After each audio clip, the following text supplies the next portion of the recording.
Between the Lines, der Podcast von und mit American Football Coach Nadine Norasset.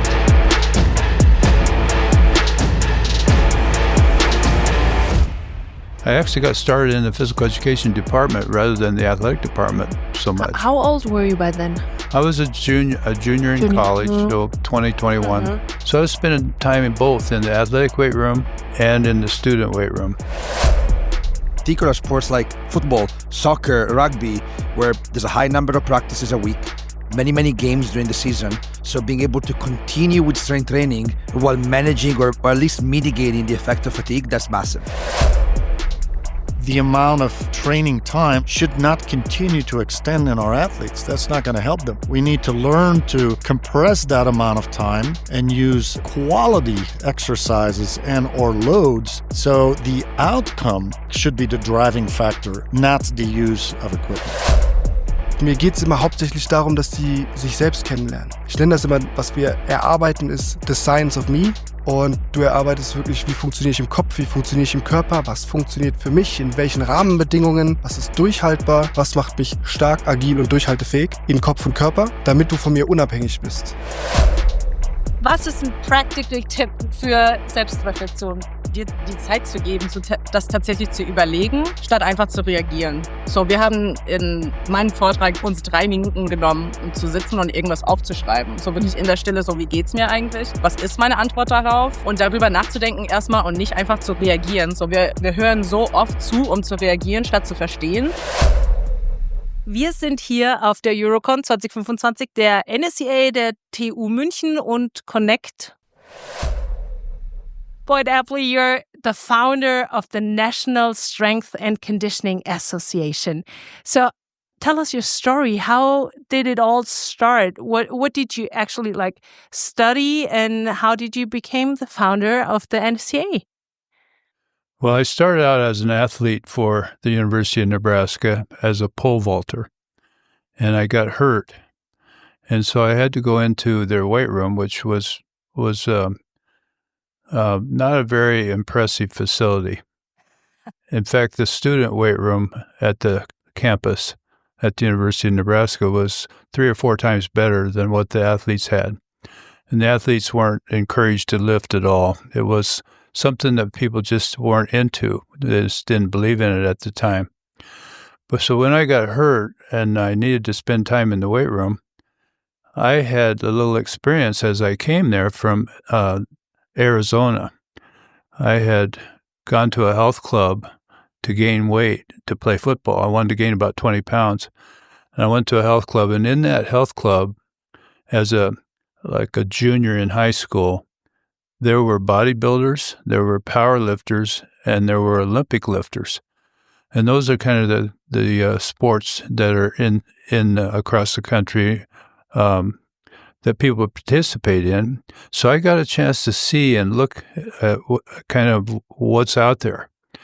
And even though I was only in there 2 months, I gained 20 pounds, which is what I was trying to do, and it helped my football career. But I also learned a little bit about each of those areas, and kind of piqued my interest in that. But then I got a scholarship to the University of Nebraska to pole vault, and of course, I got an injury. I did break the school record right away in the first meet, but then got hurt and went to the weight room to kind of rehabilitate myself, and I was really disappointed. They had one universal gym machine and one set of Olympic weights. Wow. And that was it. But the student weight room in a different building had much more than that because they had weight training classes. And so, and at the end of the day, they had open recreation. So I would go over to the student weight room in the evenings because it was open to students, where the athletic weight room didn't have enough equipment, and it wasn't even, the people weren't using it. Wow. And I was a physical education major, and so the people involved asked me, because I had some experience that other people maybe didn't, they asked me to kind of oversee it in the evenings and then eventually asked me to teach weight training classes. And so I actually got started in the physical education department rather than the athletic department so much. How old were you by then? I was a junior in college, so 2021. And so I was spending time in both, in the athletic weight room and in the student weight room. And I taught those classes for maybe 17 years, something like that, before the athletic department said, enough of that, we want you to be here all the time. So I split my time between those and actually encouraged the athletes to take those classes. So the football players could take a class, and I was the instructor, and they'd get a 1-hour credit, and if they did well, they got an A, which would, of course, help their grade average. And then I even had an advanced weightlifting class. And so they could get the beginning and the advanced, to get 2-hour credit and get a good grade. So that helped everybody that way. I bet. And we had about 180 football players at the time. And so we had a class called winter conditioning, and they got a 1-hour credit for that. And so I was helping the grade average of the football players by having these courses available to them, but more importantly, helping them physically. And because they had never lifted before, they just had no program at all. It was non-existent. The student weight room was far superior to what the athletes had. But the people in charge of the Department of Athletics were open to my suggestions. And so they expanded the weight room immediately by taking a wall down. And that about tripled the size of the space. But I told them, now we don't have enough equipment. And they said, well, what do we need? Make a list. So I brought them a list, and they ordered everything. Wow. So the money wasn't really an issue. It was more that they just didn't have the program. They just weren't into it yet. And the lack of knowledge. Yeah, weren't aware of it. But they were very receptive. And so I just kept knocking walls down and expanding the weight room every direction I could, until one day I saw my athletic director and the head football coach walking around looking at spaces. And I knew something was up, so I asked, what are you guys doing? They said, we're looking for a place to put the visiting team locker room, because the one we have is so bad that they complain after a football game. The next day in the paper, they're complaining about how bad our locker room is. So I said, do you mind if I walk with you? And so they said, sure, So they walked underneath the West Stadium, where the stands were for the football stadium, and there was about a 30,000 square foot space there where what's called the job pool had just moved out of. The job pool were carpenters, electricians, welders for the university. So they did projects all over the campus, and they moved closer to where there was a railroad access, and this space was available. And I said, well, I'd like to have this space. And the athletic director says, you would take this space? I said, because it was terrible, wasn't painted or anything. It was just in pretty bad shape. I said, well, if you help me fix it up, pay me or provide some money that I can fix this up, I think it would be tremendous. He said, okay, you got it. So we inherited a space, and we did have to take one wall down, but which then made it the largest weight room in the country.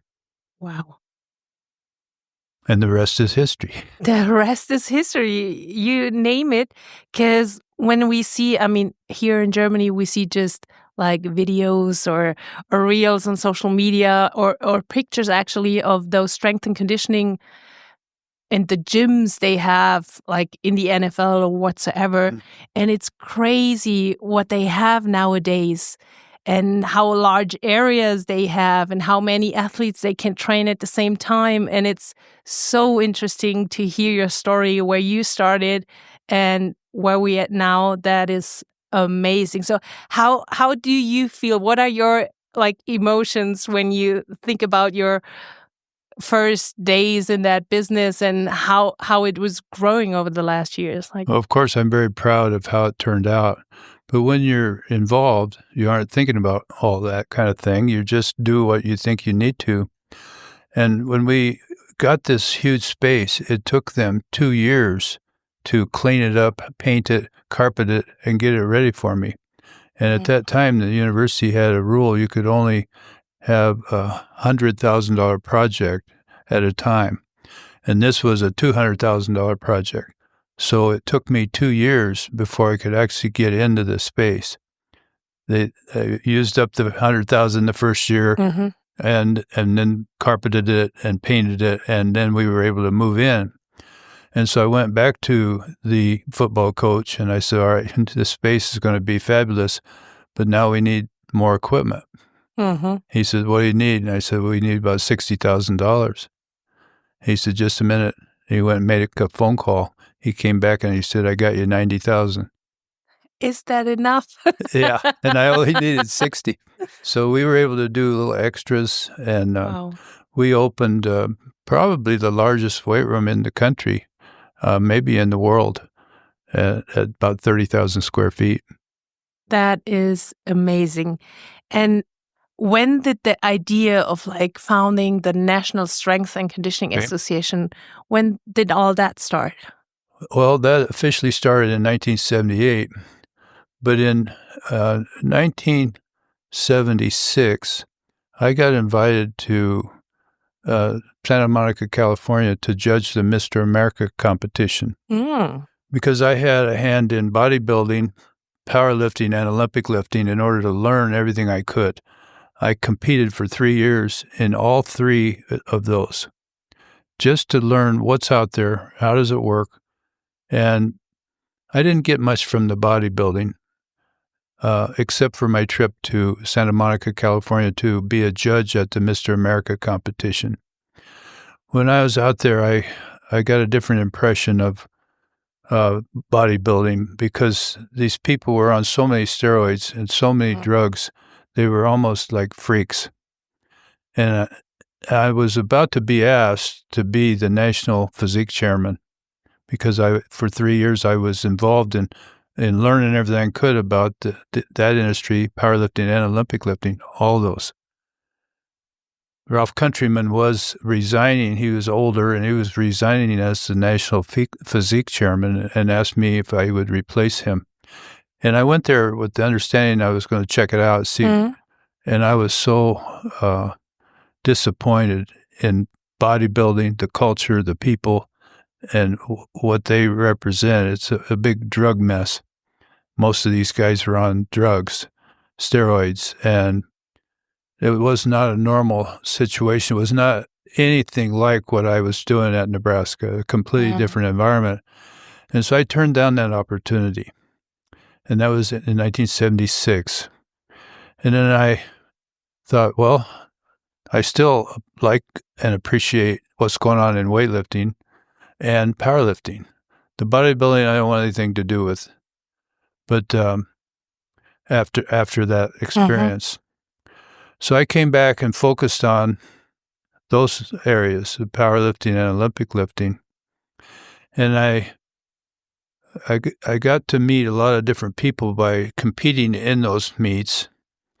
And one guy from Penn State University, I gave a speech there, and he said, we need to get more organized. We need to get together, and we need to share ideas. And he was all about having an association or a group where we could get together and share ideas. But then he never came to the first meeting. It's kind of funny. He had the emphasis to get me to do this, but then he didn't show up. He didn't show up. I never did. It's kind of funny how it worked. So what I did, I said, well, let me find out who is out there, who is in America, who has an interest in this. Because it's not weightlifting, and it's not powerlifting, and it's not bodybuilding I'm after. I'm after finding out who's involved with training athletes. So because I worked at the university, they had mailing lists. They had every high school in the state of Nebraska's address, and they had every college in the nation's address. And so I asked if I could use those and send a letter out to all the colleges and high schools asking kind of who's out there, and had a form that they could fill out, identifying their name, and I asked what kind of equipment they had for strength training and how many sets of weights and so forth. You kind of explain what you've got, and thousands of people sent those back to me. Wow. And so then I put together a directory. In 1977, I put together the National Strength Coaching Directory, and it listed all these schools, colleges and high schools, and a little bit about the equipment that they had, whatever they had sent in. I put it in this little directory. And I sold that directory for $10 and only sold about 1,000 of them. Mm-hmm. But that was a start to get unified across the country. And then people they would start calling me and saying, well, the directory was okay, but we need to get together. We need to get together and party and, exchange ideas and mostly get drunk and have fun. That's always part of good networking, right? Yeah. And so, and they wanted me to do the work, of course, because I was the one that's doing the work. But I wasn't so sure about doing that. I thought, well, maybe we can just have a meeting with the national trainers. The National Athletic Trainers Association has a conference each year, and it already exists. Maybe we could just go to their conference. Well, they didn't want to do that. The trainers aren't strength coaches. It's a different profession, a whole different deal. They said, we want you to have a convention, so we'll come to Lincoln. So I did. And I invited the people that were available to come, and we created the strength coaching organization. It was called the National Strength Coaches Association. A few years later, the name of the organization was changed to National Strength and Conditioning Association. And that change came about because there were more fitness-minded people in the industry than strength coaches. And I wasn't really excited about that part because fitness-minded people are not necessarily what I was into, but we have thousands of them in the National Strength and Conditioning Association now. But the association's original name was National Strength Coaches. We had to change that because there's so many fitness-minded people that wanted to be a part of it. That is an amazing story, and that just leaves me with saying thank you for all you did, for your passion, your work, your bravery, and all you put into that so we can enjoy a convention like this here in Germany and Munich, and for everything you did for this generation of strength and conditioning coaches. Thank you so much. It's been an honor to see what has developed. It's just amazing. I'm very happy to have you here. We're here in Munich at the NSCA Eurocon 2025. And I would love to ask you to introduce yourself. I would love to. Thank you. So my name is Antonio Squillante.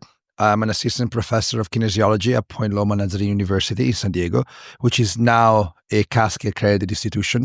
So we teach strength and conditioning for our graduate students. And I also serve on the NSCA board of directors.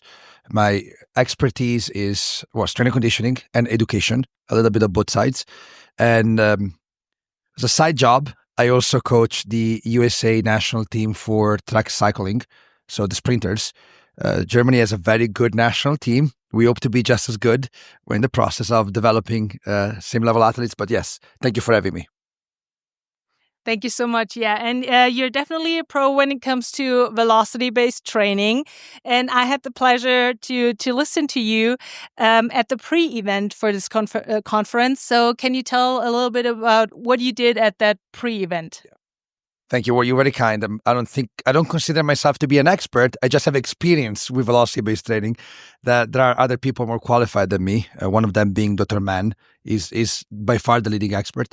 But I've used velocity-based training for a long time, and the focus of the pre-conference that you attended was to somehow bridge the gap between the scientific side of velocity-based training, which has a lot to do with testing, and the more practical side, which has a lot to do with program design.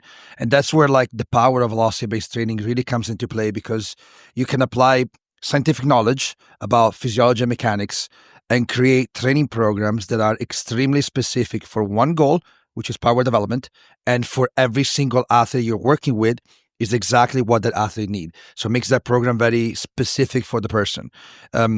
In the pre-conference event, we went through a battery of basic tests and profiling so that we can get that information, which is velocity, that we need to design programs. So in a few words, that was the topic of our presentation.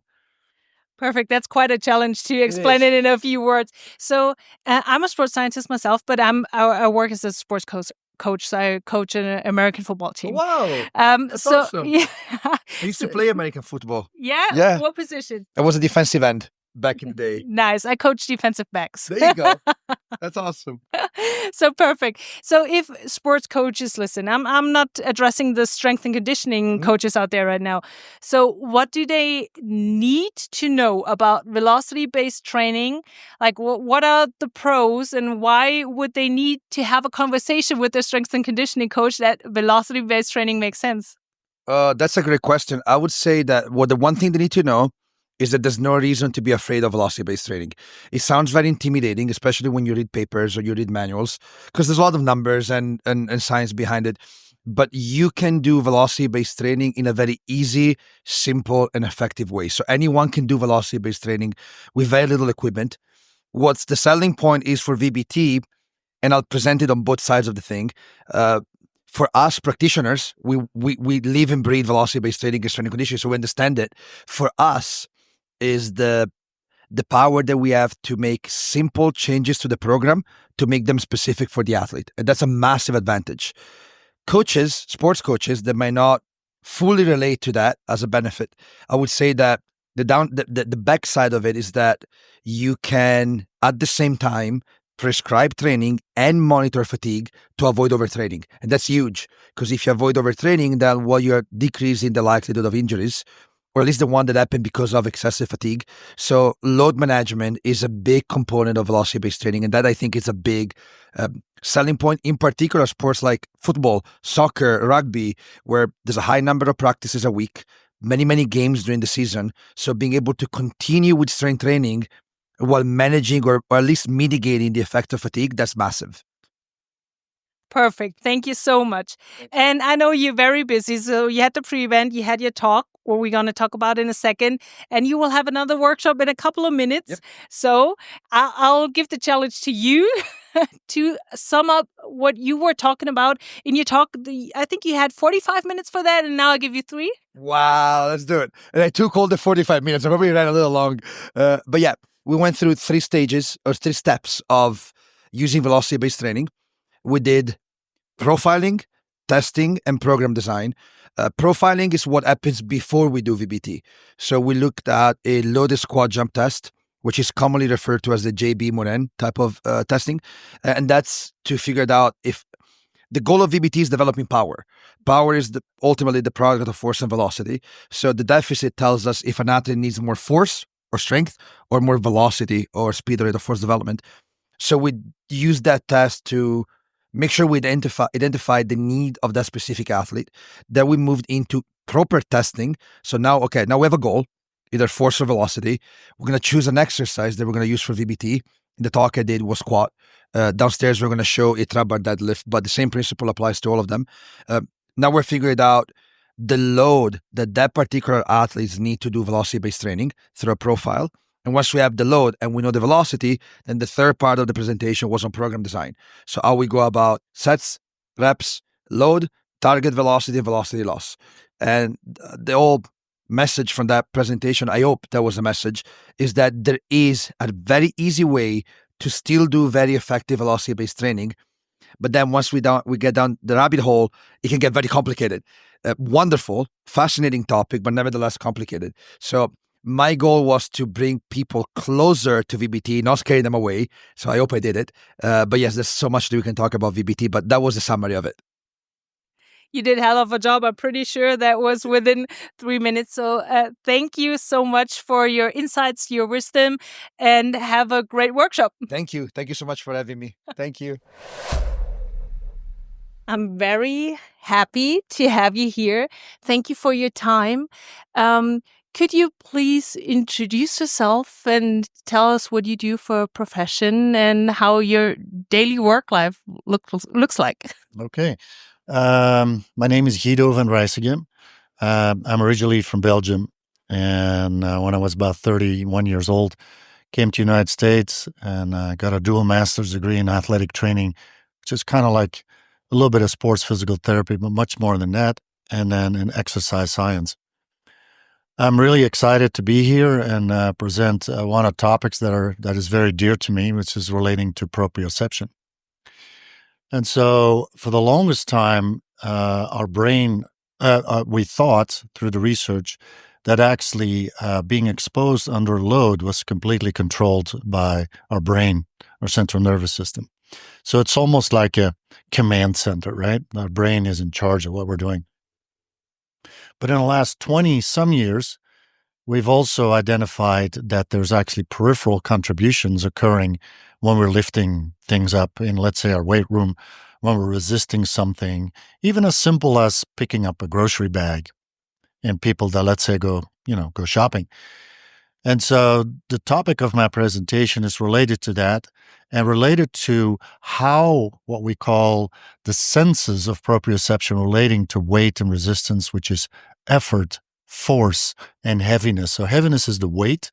Effort is the effort we exert to overcome this load or resistance. And then, of course, force is kind of the sense of the outcome of it. Based on the latest research, I have designed let's call it a workout program or an exercise program that optimizes this peripheral system and actually makes us more efficient. And then I've had the fortune to work with some very famous powerlifters out of the Kabuki Strength Group and started applying some of the exercise principles to them. And the results were profound, where, young men and women that can deadlift weights like 400 kilos, like 850 American pounds, or sometimes more, how actually the weight started feeling lighter, how they felt more prepared to lift at that very heavy load. And some of them actually then also broke their own world records during competitions. So I'm really excited to be here, originally coming from Belgium. It's kind of coming back home and sharing all this information with everybody. And I'm most excited that there's a lot of young people in the audience, because ultimately at some point, old people like me are going to fade out, and the younger people need to be ready to take over.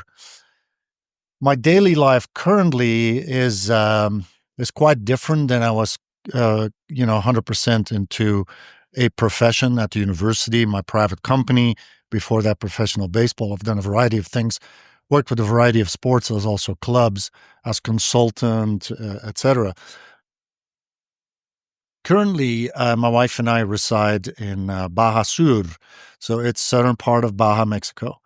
And we have a beautiful, very simple house on a beach. That's kind of our little haven away from all the busyness and stuff. We typically wake up in the morning, go hike with our dog for about an hour, have breakfast, and then we typically go sea kayaking after that. By that time we come back, we do a little bit of work around the house, then it's lunch, and then we start enjoying ourselves a little bit more. But I still read quite a bit. So I've always been considered a bookworm. So on an almost daily basis, I read about 1 or 2 hours of scientific information and relative stuff. I want to continue to learn and improve, because even at my age, there's always new stuff coming out. The other time of the year, we reside in Oregon, which is just north of California, also at the coast there. And our rhythm is pretty much the same. In the meantime, we enjoy spending time with our children. They're adults now, as also our grandchildren. And also, I'm doing quite a bit of workshops and lectures in a variety of universities and organizations before COVID on a world level. And I'm really excited to be here. Awesome. And you were vividly describing your life at the coast and at the sea that I almost forgot my question. So that sounds really, really beautiful. But I was listening to your talk, and I'm not having a question for that talk right now. My question is, where did the motivation come from to focus on proprioception and the peripheral system? So how did you get into that specific topic? Well, I started noticing probably about 15 years ago, maybe a little bit longer, that a lot of people, including researchers, were claiming that certain exercises would improve proprioception. So now with social media, I would say it's even worse, where a lot of, let's call them influencers, are saying things like standing on a Bosu ball and doing whatever exercise on it improves proprioception. Physical therapists will also say things like, after surgery, after injury, your proprioception is down, and then they prescribe for their patients, their athletes, exercises that they claim is improving proprioception. But those of you that are listening to this podcast, if you Google my name, you're going to see a paper that was published about, I think, 11 years ago now, with a co-author of mine, Dean Kim.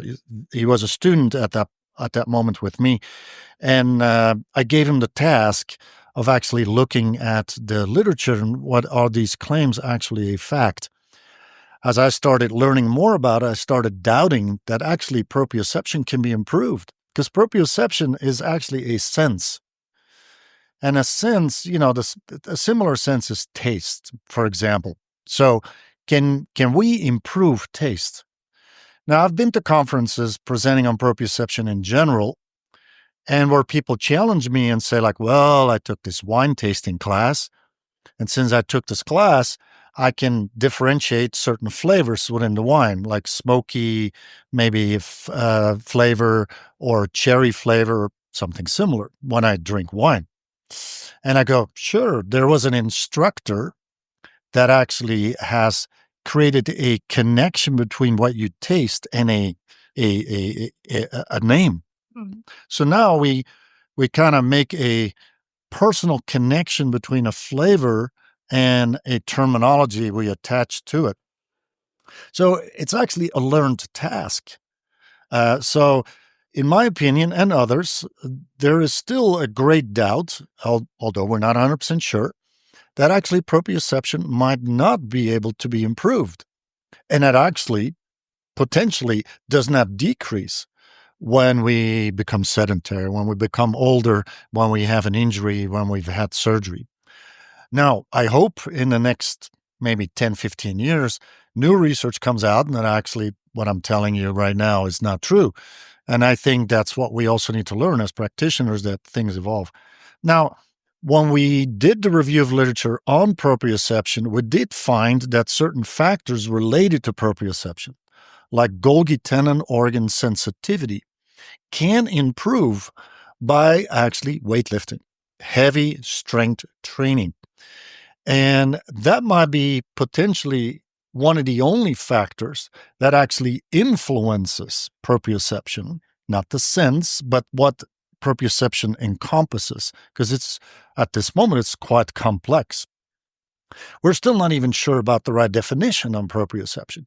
And so Dean Kim and I are now updating the paper, and we're hoping to publish it in maybe a year, 2 years from now. It's a lot of work. We've been working on this for, almost eight years now, because there's so much more information that came out.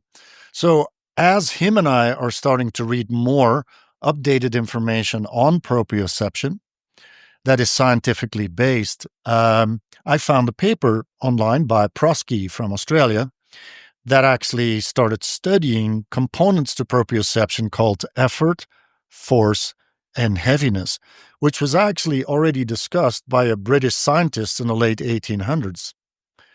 Sherrington is his name, but forgotten over time.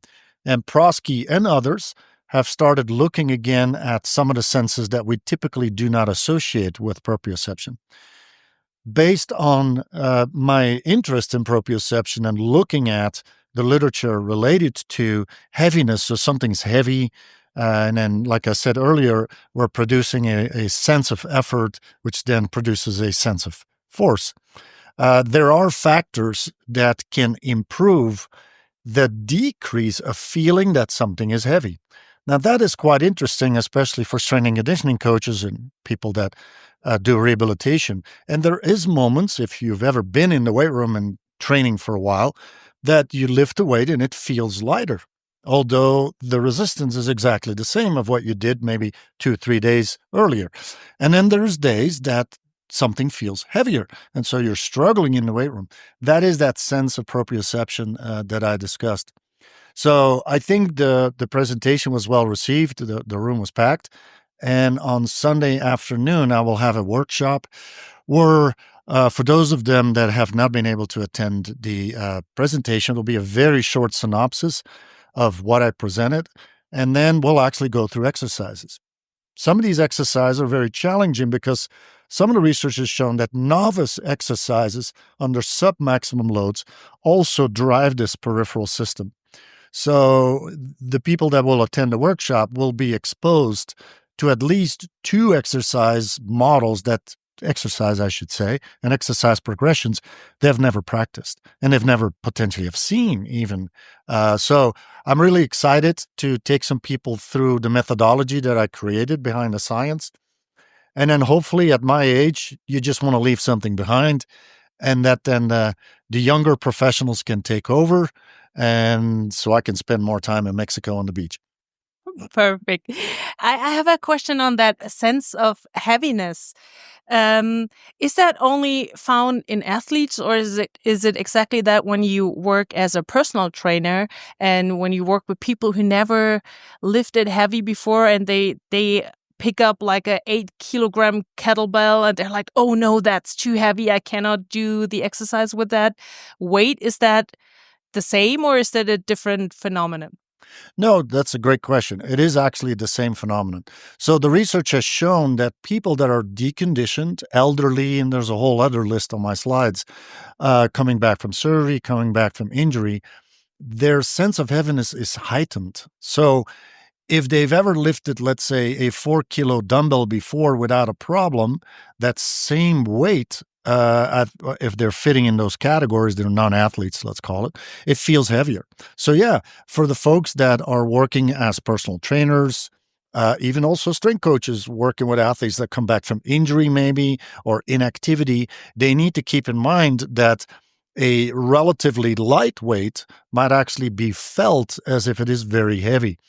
Simultaneously, obviously, this also applies to physical therapists and in the United States, athletic trainers predominantly working with athletes as also non-athletes. So we need the research has shown that we need to keep that in mind, that something might feel heavy, not necessarily is heavy. And thereby our rehabilitation and personal training protocols, of course, need to respect that and then apply it appropriately. Other research has shown that astronauts that go into space, their sense of heaviness is completely different in space. So there is a variety of environmental factors, divers that go way deep to repair, let's say, oil rigs in the ocean and that dive at excessive depths. Their sense of heaviness is also affected by their environment.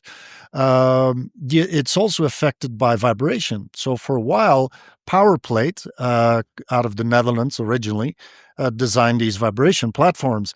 And it's actually sad that I see very few establishments now still use it, because it has massive benefits. It's a new environmental stimulus, and if it's used appropriately, you can help people that even have diseases like diabetes, chronic diabetes with peripheral neuropathy, other peripheral neuropathy diseases, multiple sclerosis, et cetera, et cetera, et cetera. Typically, these nervous system disabilities, their interpretation of heaviness, their feeling in the senses is altered. And so vibration can also be a factor because it's a new environment that then affects the sense of heaviness.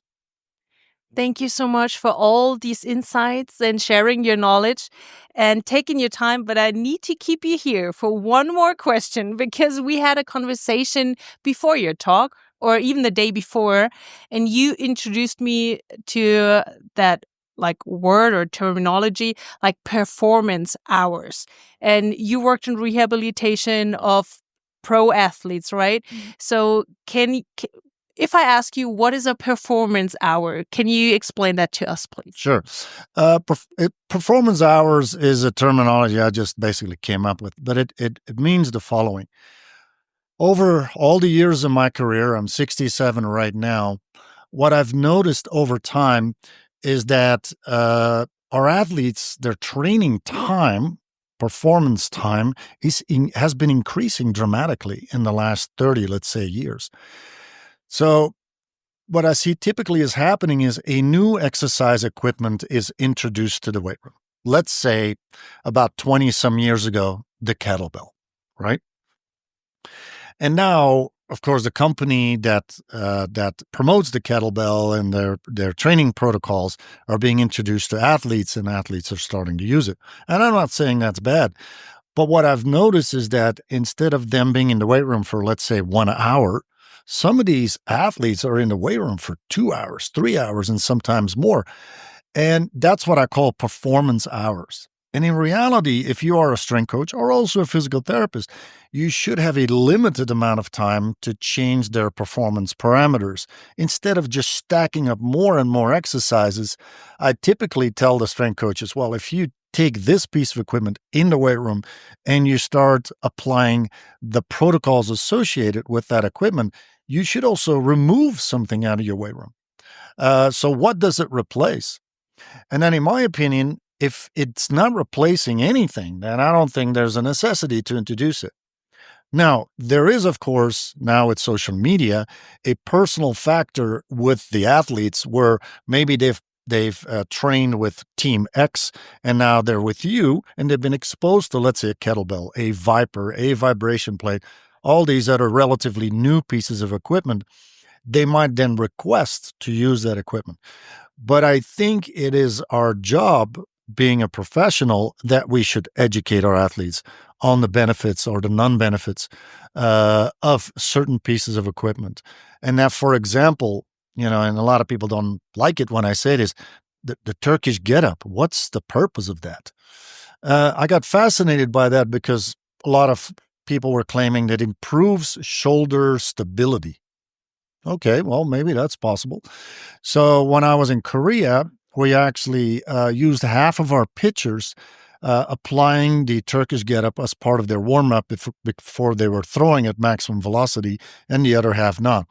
So in Korea, in the off-season, these athletes go to, let's call it a dormitory system out in the countryside, and the time that they stay there, which is weeks on end, is very much controlled. So what they eat and when they eat is controlled. When they train, how they train, the loads they use are very controlled. Even their sleeping patterns are monitored and so forth. So the environment doesn't allow them to go cheat and, let's say, go use the kettlebell anyhow and then not telling anybody. And we monitored them throughout the whole season without using any different intervention. The only thing they did was do a Turkish get-up as part of their warm-up. And then the other group didn't use it at all. And what we saw throughout the season is statistically significantly, the group that used the kettlebell Turkish get-up maneuver, they actually had more injuries, number one. Number two, their pitching velocity started to decrease throughout the season. So the reason I bring up this example is just one, and I I don't have a hate relationship with the kettlebell, don't get me wrong. But I think we need to become a little bit more critical about certain pieces of equipment, number one, and then the protocols that are associated with that equipment. Because ultimately, if a new piece of equipment is thrown on the market, well, their salespeople are trying to sell you that piece of equipment. So we need to be a little cautious. It's like we're going to buy a new car, right? There's a salesperson's trying to sell us the car. Typically, we're a little bit more critical about that. We're going to ask a lot of questions. What is this for? What is that for? Why does the tires like this? Why does the tires like that? And we kind of forget, most of us kind of forget about being critical of buying and then using a new piece of equipment. So hopefully the comments I just made are allowing you to start thinking that way when a new piece of equipment is introduced and promoted to your facility to be used for your athletes. You need to start asking some questions. You need to start becoming a little more critical of what the advantages and disadvantages are. And then, of course, sometimes we cannot ignore it because of social media. The athletes want to use it, or their agents are telling the strength coach that this is something they've always been using. So there's lots of influences. But at the same token, the amount of training time, let's go back to the original topic, should not continue to extend in our athletes. That's not going to help them. We need to learn to compress that amount of time and use quality exercises and or loads. So the outcome should be the driving factor, not the use of equipment. Perfect. Thank you so much. That was my final question. So thank you so much for your time. It's been a great pleasure to be here and great pleasure to work with you. Thank you. Thank you. Bei mir, Art. Und du darfst dich gerne selber mal vorstellen und du darfst dich bitte mal vorstellen und mal sagen, was ist denn eigentlich auch dein Titel? Was machst du denn beruflich? Und ich stelle dir gleich 3 Fragen auf einmal. Und was hast du für einen Workshop morgen? Also ich bin, sage ich immer, Athletiktrainer für sowohl die physische als auch die mentale Athletik für Führungs- und Einsatzkräfte. Und insbesondere die Einsatzkräfte liegen mir enorm am Herzen, weil ich war selbst 13 Jahre bei der Bundeswehr, teilweise für ein paar Jahre auch in der spezialisierten Verwendung, also für Eliteeinheit in Anführungsstrichen. Ja. Und ja, da hat man einfach auch gemerkt, es gibt nicht nur die Leistungssportler-Variante, die fit sein muss, sondern logischerweise jeder, der eine Uniform trägt und seiner Community dient, der muss natürlich auch fit sein, um Leben zu retten und um selber auch wieder nach Hause zu kommen. Und das finde ich einfach unglaublich viel spannender. Und ich sage immer so im direkten Vergleich, so die Leistungssportler, also ihr wollt Gold gewinnen, eure Mission ist Gold gewinnen. Unsere Mission ist aus Scheiße Gold zu machen, weil wir haben meistens beschissene Rahmenbedingungen und müssen da das Beste rausziehen, damit wir fit sind für den Dienst. Ja, spannend. Und was ist es dann für ein Workshop morgen von dir? Morgen ist der Workshop Tactical Strength and Conditioning. Das ist so ein bisschen alter Wein in neuen Schläuchen, ne? Es ist Strength and Conditioning, aber eben auf diese Tactical Population zugeschnitten. Das heißt, wir haben Zahlen, Daten, Fakten. Warum müssen denn Polizisten anders trainieren als Feuerwehrleute, anders trainieren als Soldaten? Und was brauchen die jeweils im Detail? Das ist das, was morgen auf jeden Fall in dem Theorieanteil rüberkommen soll. Ja. Und wenn wir genug Zeit haben und ich nicht zu lange quatsche, dann machen wir noch einen ganz kleinen Aspekt aus dem Combat Fitness Test der Bundeswehr, um hier den Athletiktrainerinnen und Trainern nochmal zu zeigen, okay, wie fühlt sich das denn an, wenn ich diese Athletik vielleicht ein bisschen umsetzen muss ich muss sprinten, ich brauche Richtungswechsel, ich muss anschließend einen 50 Kilo Dummy über 50 Meter ziehen, um sozusagen einen Verwundeten aus der Gefahrenzone zu ziehen, und dann muss ich vielleicht noch Equipment von A nach B tragen. Also ja, wie fühlen sich diese Bewegungsmuster einfach an? Fitness-Combat-Test. Combat-Fitness-Test. Okay, genau. So rum. Brauchst du das Mikrofon eigentlich? Nee, ist egal. Okay. Das passt. Das behältst du einfach. Das klingt ja mal richtig spannend. Jetzt hast du schon ein bisschen angeteasert, was da dazugehört. Aber wie viele verschiedene Übungen sind es und wie lange dauert es in Summe, so ein Test? Also das dauert so lange, bis derjenige fertig ist. Tatsächlich, okay, ne? verstehe. Aber es soll recht kurz sein.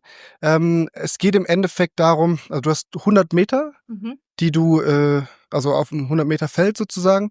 Und dann musst du erstmal einen Slalom-Sprint machen. Du hast insgesamt 8 Pylonen. Und die sind, weiß ich gerade nicht so off the top of my mind, wie weit die auseinander sind. Nicht wirklich viel, Mhm. 5 bis 10 Meter sowas. Da geht es einfach darum, eigentlich in voller Kampfmontur, also mit Helm, mit Weste, mit Uniform, mit Stiefeln, da einmal drum zu rennen, ne, um 5 Pylonen, dann in die tiefste Gangart zu wechseln, wie wir das sagen, also gleiten, ne, wirklich auf dem Boden, 10 Meter wieder Gleiten, aufspringen. das klingt ja viel schöner, als es wahrscheinlich am Ende des Tages aussieht. Ja, es ist scheiße anstrengend. Das klingt so harmlos. Ja, klingt harmlos, ne, aber ist aber wie der Fachbegriff ist tiefste Gangart, Okay. dass du wirklich sagst, okay, ich will so klein wie möglich sein, damit ich nicht getroffen werde. Ja.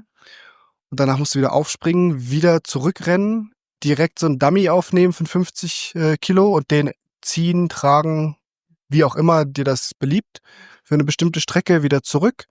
Dann musst du eigentlich 2 18 Kilogramm schwere Kanister aufnehmen und die hier 50 Meter hin, 50 Meter zurücktragen, um dann nochmal zu einem Kanister zu gehen und den, ich glaube, 10 Mal auf 1,25 Meter zu heben, also vom Boden immer wieder hoch, weil das so ungefähr die mittlere Ladekante von einem Fahrzeug ist im Militär.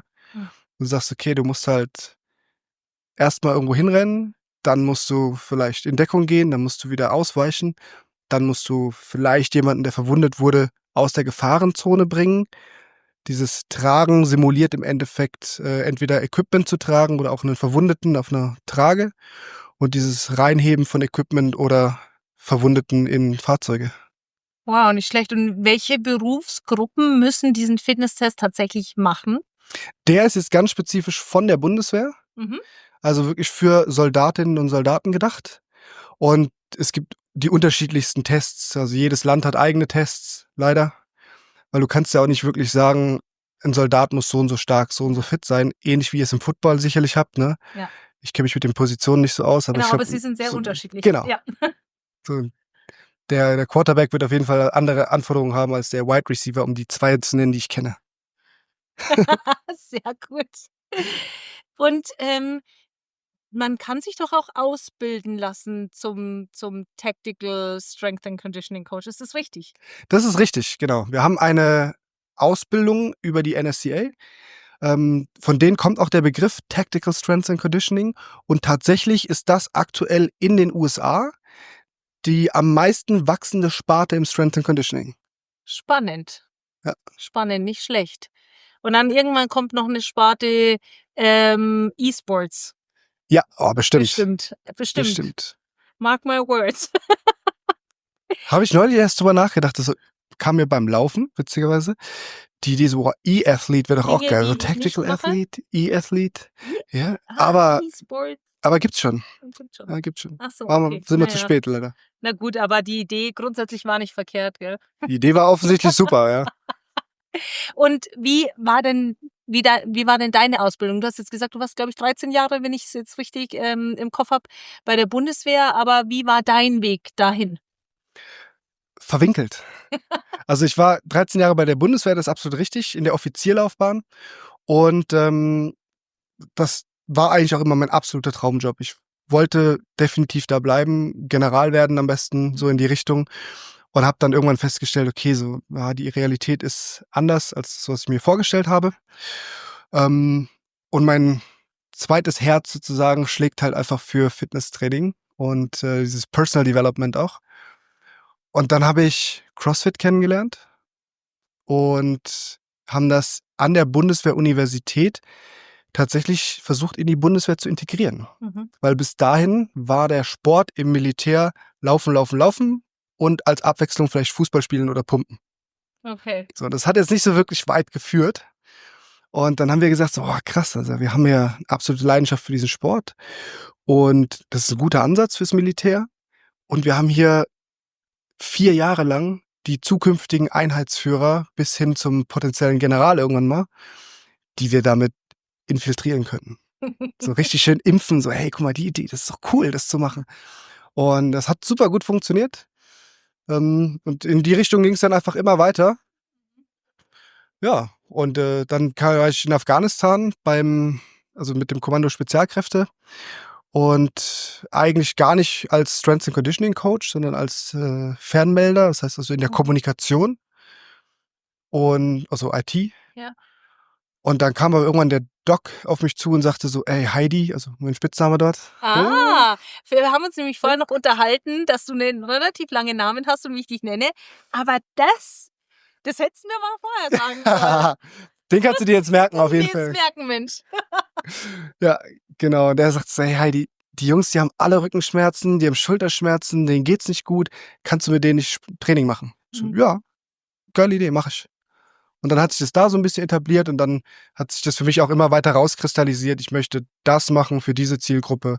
Und genau das tue ich jetzt und habe mich doch selber ein bisschen erweitert in die Richtung, die mir auch sehr, sehr wichtig ist, dass das mentale Training, das Mindset-Training vor allem damit reinkommt. Sehr, sehr spannend. Das ist eine richtig coole Geschichte auch. Hast du auch in Sachen Sport auch irgendwie studiert? Bist du in der Richtung auch unterwegs gewesen? Oder wie hast du dir so dieses ganze Sportwissen angeeignet? Also der Großteil kam tatsächlich durch Learning by Doing. Ich habe eigentlich ursprünglich beim Bund Wirtschafts- und Organisationswissenschaften studiert. Nicht so spannend. Nicht so spannend, nicht so related zu dem Thema jetzt. Aber ich dachte ja auch so, ich bin Offizier, ich werde quasi General Manager und dann passt es ganz gut. Ja. Und es geht um Menschenführung eher, das hat auch gut funktioniert. Aber ich habe schon mit 15 meine erste Fitnesstrainerlizenz gemacht und seitdem eigentlich auch permanent als Trainer so nebenbei gearbeitet. Ja. Also völlig aus der praktischen Richtung. Ja. Und habe jetzt nach den 13 Jahren Dienst gesagt, ich will eigentlich noch einen Doktor draufsetzen, dafür brauche ich erst den Master. Und im Moment bin ich in den letzten Zügen von dem Master Trainingswissenschaft und Sporternährung von der IST-Hochschule. Cool. Und schauen wir mal, ob der Doktor dann folgt. Ja. Ja, ich habe es auch versucht und habe es dann aber sein lassen. Ja, aber es ist ja cool, dass du da jetzt auch, dass es so zur Leidenschaft ist, dass du sagst, ey, da kommt der Master jetzt auch noch on top und auch die akademische Karriere auf der anderen Seite da vorantreibst. Aber du bist ja wirklich selbstständig mit deinem Business. Das heißt, du wirst gebucht. Wer bucht dich denn so, wenn du darüber reden darfst? Darf ich? Also natürlich keine Namen, ne? Aber Schade. Mensch, ich wollte schon so eine Liste haben mit Vor-, Nachname und E-Mail-Adresse. ja, das ist meine E-Mail-Liste. Ja, tatsächlich sind es hauptsächlich die Individuen, die sagen, ich möchte möglichst fit werden. Also ich habe auf der einen Seite diejenigen, die natürlich sagen, ich möchte wirklich in eine Spezialeinheit, GSG 9, SEK, KSK, also Kommandospezialkräfte oder das Äquivalent der Polizei oder der Bundespolizei. Die haben ja schon das Verständnis, ja, ich müsste vielleicht ein bisschen mehr fit sein als nur so normal. Und dieser mentale Aspekt, der scheint auch echt wichtig zu sein. Also teach me. Ja. Aber ich habe auch Leute, die wirklich sagen, war jetzt einer von der Feuerwehr zum Beispiel, der ist Berufsfeuerwehrmann und sitzt eigentlich hauptsächlich im Büro, sagt er. Er ist quasi die Führungskraft, aber er will mit bestmöglichem Beispiel vorangehen und zeigen, dass er das auch kann und in den Übungen wenigstens dann mega performen. Also ist sein Selbstanspruch als Führungskraft, ich will so fit wie möglich sein und das alles können. Und Das genauso, fühle ich. voll geil, ne? Mega. Und er ist übrigens auch Weltmeister geworden auf dem Fittest Firefighter Challenge. Ah, hat er geschafft. Hat er geschafft, da mit Vorbild voranzugehen. Ein mega sauguter Typ auch. Und ja, es gibt also auch die einfach nur aus reinem Berufsethos sagen, ich will mit Beispiel führen. Das ist auch so mein Hauptaspekt, Lead by Example. Ja. Ja. Cool. Und wie arbeitest du dann mit denen zusammen? Ist es immer im Live-Setting oder arbeitet ihr auch irgendwie online zusammen? Wie sieht dann so dein Alltag aus? Was glaubst du denn? Also ich glaube, dass du vielleicht auch viel Programming machst und gar nicht mit jedem auch vor Ort bist, aber sicherlich auch mal vielleicht die ein oder andere Gruppe vielleicht sogar auch trainierst. Das ist alles remote. 100% Remote-Coaching. Ja. Die sind ja überall verteilt in Deutschland. Also wäre cool natürlich, wenn ich eine eigene Location hätte, wo du hinkommen kannst. Aber wenn ich jetzt in München ein Gym aufmache und du bist in Hamburg stationiert, Das ist auch nichts. dann kommst du ja nicht, um samstags bei mir zu trainieren. Ja. Also nicht jede Woche jedenfalls. Ja. Deswegen ist alles remote Und mir geht es immer hauptsächlich darum, dass die sich selbst kennenlernen. Ich nenne das immer, was wir erarbeiten, ist the science of me. Ja.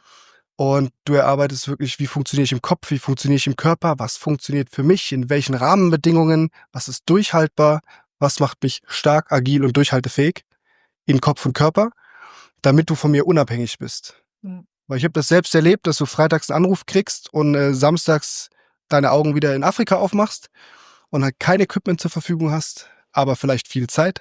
Mhm. Und dann musst du natürlich wissen, was kann ich damit jetzt machen, welche Prinzipien machen mich besser für das, was ich jetzt brauche und wie setze ich das um mit dem Minimum, was mir zur Verfügung steht. Sehr gut. Wenn jetzt jemand mit dir trainieren möchte, wie findet er dich? Wie heißt dein Business? Wie kontaktiert man dich? Das Business heißt Hardcore Athletics, wie Herz und Core, because we get to the heart and core of your performance to be athletic for life. Habe ich das noch nicht betrachtet, ja? Das Sehr ist gut, ja? Ja. Habe ich lange drüber nachgedacht. Also das ist das Business, findest du tatsächlich über die Webseite oder einfach über Instagram, also Hardcore_Athletics. Und das ist der aktivste Kanal im Moment, ja. Sehr cool.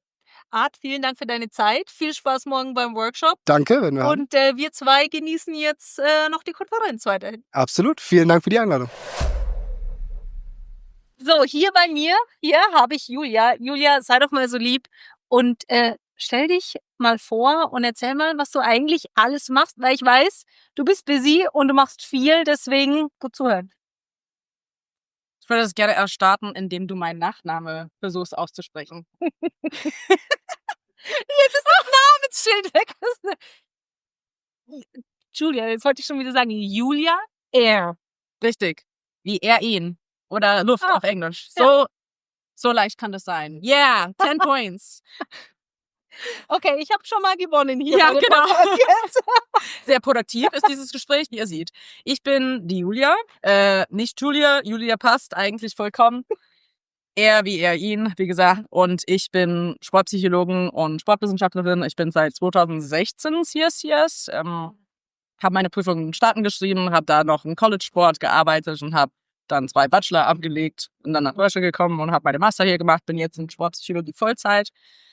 Habe meine eigene Firma, White Line Performance. Da bin ich selbstständig freiberuflich unterwegs, auch zum großen Teil mit US Soccer, USB. Unter anderem betreue ich einige Nationalmannschaften als Sportpsychologen, Verbandspsychologen, Cheerleading-Nationalteam, habe auch einiges mit Radsportverband unter anderem zu tun. Und dann betreue ich halt meine EinzelsportlerInnen, hauptsächlich aus dem Frauenfußball, aber wirklich auch divers.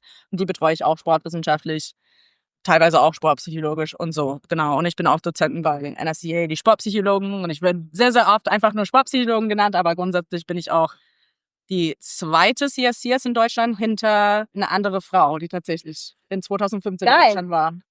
Wenn du es nicht warst, dann... Nein. Ich glaube, wir waren es halt nicht, wir waren aber Top 5, aber trotzdem, genau, ich bin trotzdem Strength Coach, sehr leidenschaftlich und Sportwissenschaftlerin. Ich leite eine sportwissenschaftliche Abteilung bei der TSG Bissek. Wir sind ein Partnerverein von der Eintracht Frankfurt und ich betreue meine Jungs so U13 bis U19 und wir spielen unter anderem NLZ-Liga, Fußball, ein bisschen Bundesliga muss ja auch sein. Ich komme aus dem Fußball, leider nicht aus dem Football, habe ein paar Footballer bei mir in Betreuung, also darüber kennen wir uns. Genau, aber lange Rede, kurzer Sinn. Physische und psychische Gesundheit ist meine Sache. So, und ich habe jetzt einen riesen Fehler gemacht. Ich hätte vielleicht fragen sollen, was machst du nicht? Das wäre wahrscheinlich die bessere Frage. Tatsächlich in diesem Fall. Here is my LinkedIn-Profile.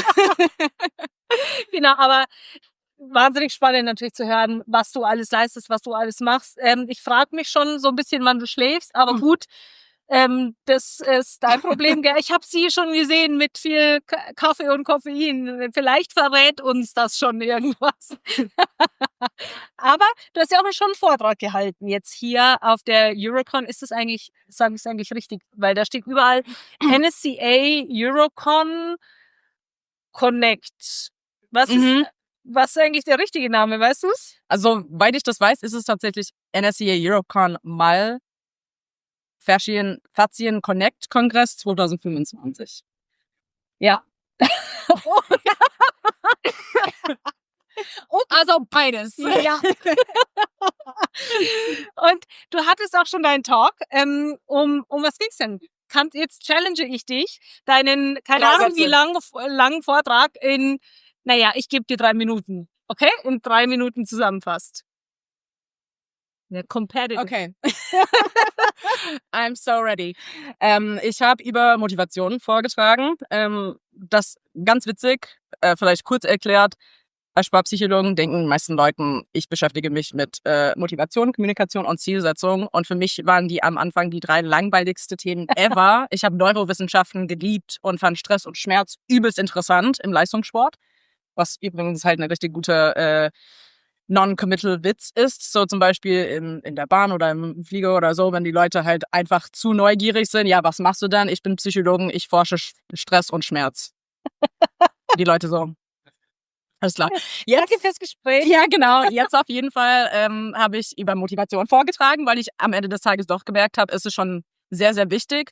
Allerdings habe ich meinen Vortrag Motivation reicht nicht genannt, weil ich das wirklich so sehe. So, wir denken, klassische Motivation, das ist ein Persönlichkeitsmerkmal. Es gibt Leute, die motiviert sind und die sind im Leistungssport oder High Performers oder was auch immer. Und dann gibt es Leute, die halt schlichtweg faul sind. Und das ist überhaupt nicht so, das ist nicht unterstützt in der Wissenschaft oder ja, genau, in unseren Daten, sondern Motivation ist immer im Fluss. Also es ist wirklich, manchmal ist es hoch, manchmal ist es sehr gering. Und es ist normalerweise teilweise tagesformabhängig, es ist bedürfnisabhängig, es ist kontextabhängig und vor allem nach einer großen Meisterschaft oder nach einer Saison haben wir allen einen Crash. Dann brauchen wir Zeit, uns zu erholen, damit Motivation wieder steigt. Dann kann ich ein neues Ziel setzen und so weiter und mich wieder bemühen. Allerdings wird es auch oft trotzdem von Coaches oder Physios oder was auch immer ja so angenommen, dass Leute selbst für deren eigenen Motivation dann zuständig sind. Aber allerdings sind wir als Menschen alle nur motiviert, unsere eigenen Bedürfnisse zu erfüllen. Dann ist meine Frage an Coaches und Physios und die anderen Leute, die Menschen behandeln, betreuen und so weiter. Erfüllen wir eigentlich diese Bedürfnisse in diesem Kontext? So, kommen die zu uns und fühlen sie sich gut aufgehoben, fühlen sie sich gesehen, gehört und so weiter? Und die 3 Grundbedürfnisse, die wir alle haben, sind Bedürfnis nach Autonomie, Selbstbestimmung, Kompetenz. Ich möchte mich kompetent fühlen und dass es mir nicht peinlich ist, meinen Mund aufzumachen und dass jemand von oben herab redet oder so. Und soziale Eingebundenheit. Ich brauche eine Community, ich muss zu irgendwas gehören. Und die 3 Sachen können wir absolut steuern als Physios, Strength Coaches, was auch immer. Und wenn Leute sehr extrinsisch motiviert sind, das heißt, ich bin eigentlich nur motiviert von externe Steuerungsfaktoren und nicht, weil ich es absolut liebe, das ist intrinsische Motivation. Ich kann diese Menschen trotzdem gut abholen, die extrinsisch motiviert sind und sie näher an diese intrinsische Motivation herantragen, wo die mehr Arbeit selbst leisten mit weniger externe Steuerung und mehr Autonomie, indem ich deren Bedürfnisse regelmäßig erfülle. Natürlich wollen wir das. Es ist so cool, in einem Kontext zu kommen, wo du dich gut aufgehoben fühlst, gesehen, gehört und dass deine Meinung wichtig ist und es um deine Entwicklung geht und einen Prozess statt einfach nur Ergebnisse und du bist quasi Mittel zum Zweck als meine Athletin. Genau, also Bedürfniserfüllung, Fokus auf Prozess und dann des Coaches war natürlich der letzte Folie mein Beitrag, oder mein Vortrag, weil für mich ist es so wichtig, dass wir regelmäßig in Selbstreflexion gehen, dass wir reflektiert unsere Arbeit, unsere Learnings so anpassen, je nach Learnings und so weiter und uns konstant verbessern und nicht einfach sagen, Status Quo, es hat immer gereicht, passt schon. Oder hier auf diesem Kongress habe ich so viel Daten mitbekommen und so viel Tipps und so weiter, aber ich bin zu überfordert, ich kann eigentlich gar nichts integrieren in meinem Leben. Lieber wir reflektieren, was machen wir gut, was können wir noch verbessern, was motiviert mich auch und welche Bedürfnisse erfülle ich und ist das angemessen? Ja.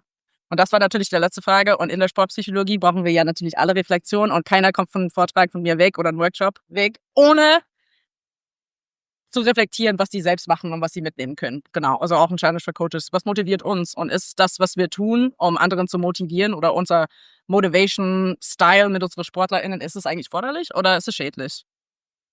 Und wie können wir das anpassen? Sehr spannend. Lass mal gucken. 4 Minuten. 30 Sekunden Überzug. Okay. Das lassen wir jetzt noch durchgehen. Sehr, sehr spannend. Deswegen wollten wir das ja auch schließlich hören. Und deswegen kriegst du auch 1 Minute mehr, 30 Sekunden mehr. Du kriegst, was du brauchst. Keine Strafzöllen. Genau. Jetzt habe ich aber eine letzte Frage an dich, Reflexion. Was ich immer wieder feststelle, so über die letzten Jahre, ich sage das auch immer, man muss reflektieren. Ich behaupte auch von mir selbst, ich reflektiere viel. Und dennoch habe ich oftmals das Gefühl, dass viele Coaches dann einfach gar nicht wissen, wie Selbstreflexion so wirklich funktioniert. Und die dann auch mit den vermeintlich richtigen Ideen da wieder rauskommen. Wenn du jetzt zu einem Coach sagst, du musst selbst reflektieren, was ist ein Practical Tipp für Selbstreflexion? Dir die Zeit zu geben, das tatsächlich zu überlegen, statt einfach zu reagieren. So, wir haben in meinem Vortrag uns 3 Minuten genommen, um zu sitzen und irgendwas aufzuschreiben. So wirklich in der Stille, so wie geht's mir eigentlich? Was ist meine Antwort darauf? Und darüber nachzudenken erstmal und nicht einfach zu reagieren. So, wir hören so oft zu, um zu reagieren, statt zu verstehen und es zu reflektieren und es tatsächlich zu implementieren. Und dann sind wir gar nicht weitergekommen. So, erstmal die Zeit, aufschreiben, nochmal reflektieren. Und für mich geht es halt um eine Fragestellung natürlich auch. Und das hilft massiv, wenn ich halt 6 Fragen habe, die sehr, sehr gezielt auf Selbstreflexion gehen. Aber grundsätzlich ist es voll schwer. Überall in der Gesellschaft sehen wir das auch in der Schule. Ich sehe das auch bei meinen SportlerInnen und so weiter. Wir brauchen das unbedingt in der Jugend. Wir müssen das lernen. Die Leute sind nicht reflektiert und dann haben wir diese Selbsteinschätzungen, die gar nicht passen. Wirklich gar nicht. Dass die so out of line miteinander sind und so, du bist gar nicht so, verstehe ich gar nicht. Und das ist null angemessen auch, aber du bist so vollkommen überzeugt, dass es wirklich so ist und es ist gar nicht so. Und das fehlt uns, wir haben das nie gelernt. Und das muss jemand muss uns das beibringen. Und mein Job als Sportpsychologen ist zum Beispiel meine NachwuchssportlerInnen, die jetzt gerade in der Pubertät sind. Wir setzen uns damit auseinander. So, was fühlst du? Kannst du in der Stille sitzen und dir überlegen, wie es dir geht oder einfach nur denken und unattached, also wirklich ohne verbindliche Gefühle und emotionale Bedeutung, mit meinen Gefühlen so ist einfach zu beobachten, was bei mir ankommt und was für mich wichtig ist und was dann einfach weiterzieht. Und was bleibt, ist mir wichtig. Und das kann ich dann reflektieren, anpassen, muss mich nicht schämen. Es ist einfach so, ich muss es gar nicht bewerten. Aber ich muss erstmal mir die Zeit nehmen und die Offenheit dafür haben, dass es kann auch sein, dass ich Sachen anpassen muss. Und das heißt nichts über mich. Es ist keine Bewertung. Ich muss mich nicht dafür schämen. Aber trotzdem kann ich jetzt eine Entscheidung treffen, Sachen anzupassen, die besser sind für mich und auch für andere. Und auch meine Selbstwahrnehmung wird dementsprechend auch noch angepasst. Das finde ich sehr wichtig. Geile Antwort und genau so lassen wir es stehen. Danke, Julia. Tschüss.